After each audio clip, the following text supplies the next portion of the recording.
هذا البيت تم التخلي عنه منذ 30 عاماً، لكن عندما ترى ما بداخله سوف تصيبك صدمة. عندما نتحدث عن المنازل المهجورة وما يحدث بها، يظن الكثير من الناس أنها خرافات. هناك العديد من المنازل المهجورة التي تبدو مذهلة حقاً عندما تأخذ لها صورة فوتوغرافية أو بمجرد النظر إليها من بعيد. هذا المنزل يقع في كندا في محيط مقاطعة أونتاريو، والذي تخلى عنه الجميع منذ 30 عاماً.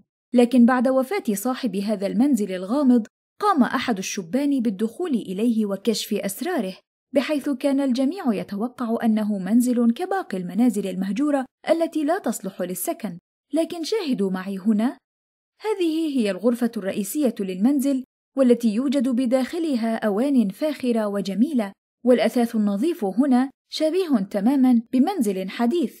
هنا أيضاً يوجد مدفأة، والتي كانوا يستخدمونها أيام الشتاء لتدفئة المنزل بأكمله، ويوجد كرسي هزاز بجانبها، مما يدل على أن صاحب المنزل كان يأتي بالشاي ويبدأ قراءة الكتب في الجو الدافئ.